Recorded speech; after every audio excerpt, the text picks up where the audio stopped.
देखना शुरू कर चुके हैं द पब्लिक रिपोर्टर और आपके साथ मैं हूं लक्षिता अरोड़ा। तो इस वक्त मैं मौजूद हूं दिल्ली के जंतर मंतर इलाके पे, जहां पे सीजेपी का प्रोटेस्ट लगातार बना हुआ है। कल आप लोग जानते हैं कि सोनम वांगचुक जी के साथ जो कुछ भी हुआ वो काफ़ी शर्मनाक था और ऐसे में अब जो यहाँ का माहौल है वो काफ़ी गर्म हो चुका है और अभिजीत दिपके जो हैं वो हंगर स्ट्राइक पे भी आ चुके हैं। ऐसे में हम लोगों से बातचीत करने वाले हैं कि वो इस बारे में क्या कुछ कहना चाहेंगे और कल जो पार्लियामेंट मार्च है उसमें वो किस तरीके से अपना योगदान देते हैं। आइए जुड़ते हैं। कल हमने देखा जो भी सोनम वांगचुक जी के साथ हुआ, क्या लग रहा है अब जो माहौल है वो और ज़्यादा गर्म होने वाला है? ऑफ कोर्स होगा ही। जो किया उन्होंने गलत किया, नहीं करना चाहिए था। एंड क्या बोलना चाहोगे जो प्रोटेस्ट में स्टूडेंट्स की मांगे हैं उसके बारे में आप थोड़ा बता एज माई सेल्फ मैं खुद नीट एस्पिरेंट थी, ठीक है। जो हुआ बहुत ही गलत हुआ, नहीं होना चाहिए था, ठीक है। बच्चों की मेहनत होती है जो ख़राब होती है पूरी।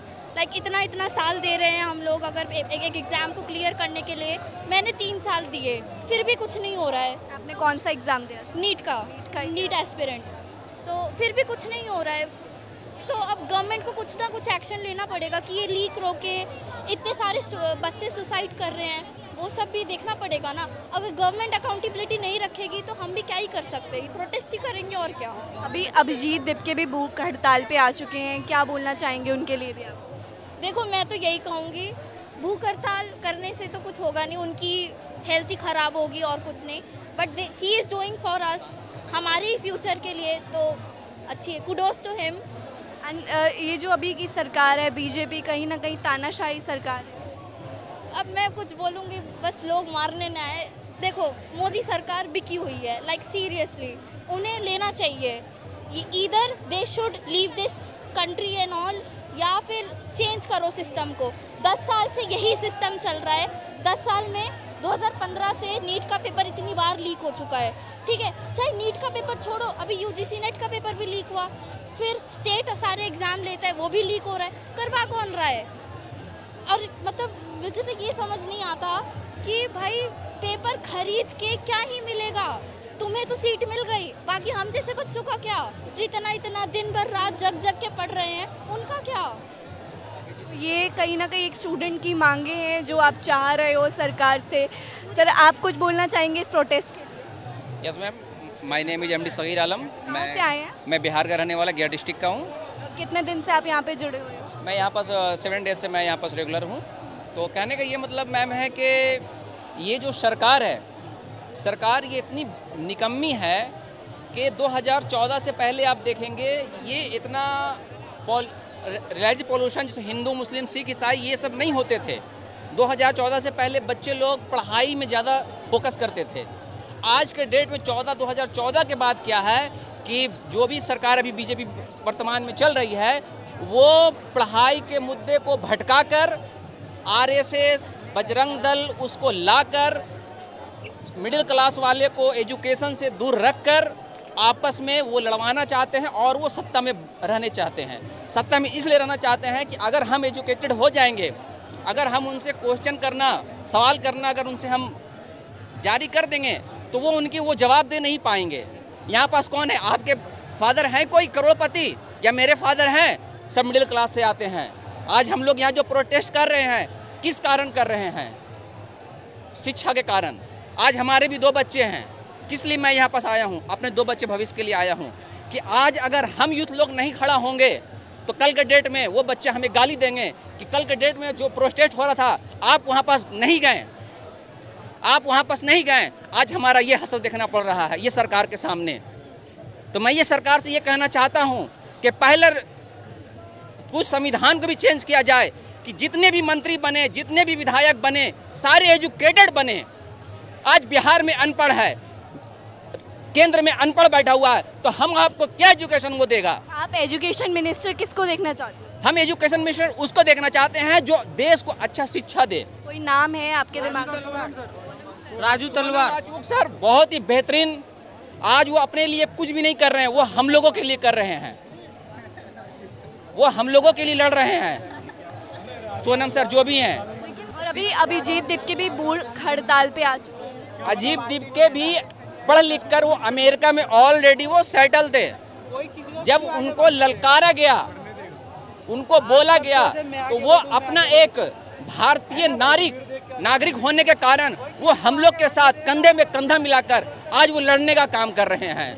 अजीत दीप के भाई को जरूरत नहीं थी प्रोटेस्ट में शामिल होने का, मगर कारण क्या है कि हम लोग जैसे नौजवान जो शिक्षा आज निचले स्तर पे जा रही है उसको वो मजबूत करने के लिए वो आज अमेरिका से दिल्ली के धरती पे जंतर मंतर पे आकर आज धरना दिए हुए हैं। कल संसद मार्ग पे आप लोग जाओगे? संसद मार्ग पे एकदम 100% जाएंगे। अगर लगता है कि दिल्ली पुलिस कहीं ना कहीं इसको नाकामयाब बनाना चाहिए। दिल्ली पुलिस को हम जरा सा भी गलत नहीं ठहराएंगे, इसलिए नहीं ठहराएंगे कि वो सरकार के बातों को मानते हुए वो अपना काम कर रही है। उनको इसी काम के लिए रखा गया है, सरकार के तरफ से बोला गया है कि आपको मैं जैसे जैसे आदेश देता हूं आप वैसे वैसे काम करिए। तो वो पुलिस प्रशासन का जरा सा भी यहाँ पास गलती हम नहीं देंगे और कोई भी जनता नहीं देना चाहती है। वो अगर सरकार बोल देगी कि आप 24 आवर सिर्फ बैठे रहिए तो वो 24 आवर बैठे रहेंगे। अभी वो सरकार आदेश देगी कि यहाँ पास कुछ भी कर दीजिए, अभी वो तुरंत कुछ भी कर सकते हैं। सरकार के कहने पर हमारे सोनम सर को लगता है कि वो कितने बड़े क्रिमिनल थे, उनको प्रोटेस्ट में ले जाकर लगता है कि जैसे मरा हुआ इंसान कैसे होता है, कफन क्या होता है, जब इंसान जब मरता है ना तो सफ़ेद चादर उसे ओढ़ाया जाता है, तो उनके ऊपर सफ़ेद चादर ओढ़ा दिया गया है। ये कहाँ का संविधान है, ये कहाँ का लोकतंत्र है भाई? हम लोग आज़ाद देश में जी रहे हैं। 1947 से पहले हम लोग गुलाम थे, फिर से हम लोग गुलाम हो गए हैं। गुलाम किसी से हुए हैं? शिक्षा का गुलाम हो चुके हैं। अगर शिक्षा नहीं रहेगा, आप तुलना करते हैं पाकिस्तान से, तो श्रीलंका से, तो बांग्लादेश से, अरे आप तुलना करिए अमेरिका से, आप तुलना करिए जापान से, आप तुलना करिए रूस से, तब ना आप में जाने ताकत। आप तो जिसको लंगा पंखो जिसको खाने का औकात नहीं है पाकिस्तान को, बांग्लादेश को, आप उससे हमारे देश को तुलना करते हैं। इससे बड़ा आप से गद्दार और घिरना इंसान और कौन हो सकता है? आप लोग कुछ बोलना चाहेंगे? मैं ये कहना चाहता हूँ कि देखिए जो बीजेपी सरकार है, इन लोगों के दिमाग में एक चीज़ बैठ गया है कि यहाँ पे पब्लिक कुछ भी हो कैसे भी मरे, उन लोगों के एक चीज़ दिमाग बैठा है कि हम लोगों को इलेक्शन चोरी करके ही जीतना है। तो उस लोगों को दिमाग फिक्स रहता है। उन लोगों का नेता का कोई टेंशन नहीं है, कुछ भी हो यहाँ पे कुछ भी टेंशन नहीं उन लोगों का। उन लोगों के नेता के दिमाग में ये चीज़ बैठा हुआ है कि देखिए जब चुनाव होगा तो हमें चोरी करना है, चोरी करके सत्ता में फिर आना है। इस तरह प्रोटेक्शन चलता रहेगा, उन लोगों को कोई फर्क नहीं पड़ेगा। जब तक आप शुरू से लेके उन लोगों को भगाएंगे नहीं तब तक आपको आज़ादी नहीं मिलेगी। इस तरह प्रोटेक्शन करने से कोई फायदा नहीं होगा। जब तक आप अमित शाह को रिजाइन नहीं करवाएंगे, नरेंद्र मोदी को नहीं करवाएंगे, तब तक कुछ नहीं होगा, देश का कुछ नहीं होगा। क्योंकि ये सब चोर भरे हैं। क्योंकि यार देखिए जब भी चुनाव होता है इन लोगों को फिक्स रहता है कि भाई देखो जनता कुछ भी करे, हमको पता है कि हमारा चुनाव होगा, ईवीएम चोरी करना है, सत्ता में फिर आना है, बस यही प्रोसेस है और कुछ नहीं है। इसीलिए मैं कहना चाहता हूँ आपके माध्यम से कि सबसे पहले आपके दिमाग में बैठाना होगा कि पहले देखिए इन लोगों को हटाना पड़ेगा शुरू से लेके, तभी आपको आज़ादी मिलेगी। अगर आप एक लोगों को इस्तीफा चाह रहे हैं कि वो धर्मेंद्र प्रधान से, तो वो दे देंगे इस्तीफा, लेकिन फिर भी वही है, फिर इनकी चोरी हमेशा चलती रहेगी, कभी चोरी इनकी बंद नहीं होगी। इसलिए हमको सभी लोगों को, सभी स्टूडेंटों को मिल के ये देखिए भाई युवा ही इस देश को बदल सकते हैं। युवाओं को बदलने के लिए आना पड़ेगा, इस चोरी को रोकना पड़ेगा। अगर आप चोरी नहीं रोकेंगे, ये सरकार का प्रोसेस है कि चोरी से जीतो और आप क्या करो, पेपर लीक करो, पैसा लुटाओ और सबको क्या करो, बदनाम करो। यही ना सरकार का। कुछ कहना चाहेंगी ज़्यादा इसके बारे में? ज़्यादा से आप जुड़े हुए हैं? हम 1 वीक से जुड़ी हुई हूँ। बस ज़्यादा कुछ नहीं, बस यही बोलना चाहती हूँ, बस धर्मेंद्र प्रधान इस्तीफा दो। बस इस देश के युवा के लिए बस आई हूँ, बस यही चाहती हूँ कि धर्मेंद्र प्रधान इस्तीफा दो। और कल जो कुछ भी सोनम वांगचुक जी के साथ हुआ, ऐसे में आपकी और कोई डिमांड है सरकार? हाँ, वैसे तो डिमांड है, वैसे तो नरेंद्र मोदी को भी इस्तीफा देना चाहिए। जो कल हुआ, जो हादसा हुआ, जिस तरीके से हुआ उस तरीके से तो अब तो प्रधानमंत्री सीएम को भी इस्तीफा देने की ज़रूरत है, क्योंकि वो ऐसा काम, घिनौना काम करके जो किए हैं कल, वो तो हम लोग सोच भी नहीं सकते, इतना गंदा काम किए हैं। कल अभिजीत दीपके ने भूख हड़ताल शुरू कर दी है कल से, और देखा गया वो थोड़े से इमोशनल भी हो गए हैं, तो कहीं ना कहीं क्या बोलना चाहेंगे आप उनके लिए? किस तरीके से आप उन्हें सपोर्ट करोगे? हम उन्हें दिल से सपोर्ट करना चाहते हैं। आज के मतलब वो खुद के लिए नहीं, हमारे लिए, हमारे बच्चों के लिए, फ्यूचर के लिए वो मतलब सेक्रीफाइस कर रहे हैं, भूख हड़ताल कर रहे हैं। तो उन्हें बहुत बहुत धन्यवाद देना चाहती हूँ, उन्हें सपोर्ट करना चाहती हूँ, अभिजीत सर को। और यही बोलना चाहती हूँ कि जो कर रहे हैं अच्छे कर रहे हैं, हम लोग के लिए बहुत अच्छा है। आप कल मार्च होने वाला है संसद में, तो आप लोग क्या बोलना चाहेंगे? देखिए, मैं दुर्भाग्य इस देश का कि हमें एक ऐसी सरकार मिली है जो अकाउंटेबिलिटी तय नहीं करती है।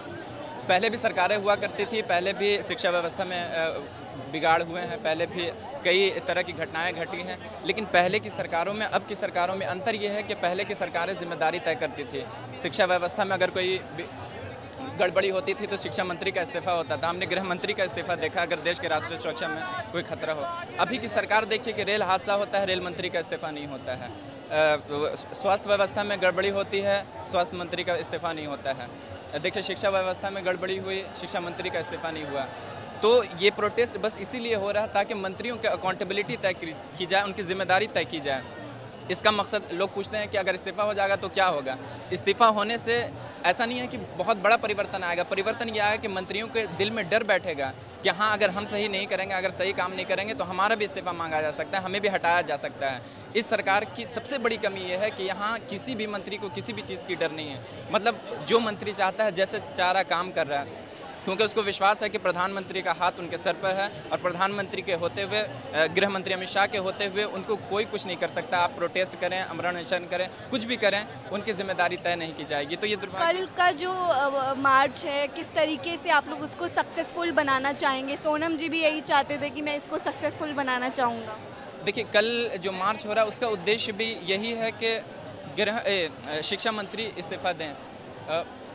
उम्मीद बहुत कम है कि शिक्षा मंत्री इस्तीफा देंगे, क्योंकि अभी तक जो हम ट्रेंड देखते आए हैं, एक भी मतलब मोदी सरकार में मैंने नहीं जाना कि किसी एक भी मंत्री का इस्तीफा हुआ किसी गड़बड़ी के कारण।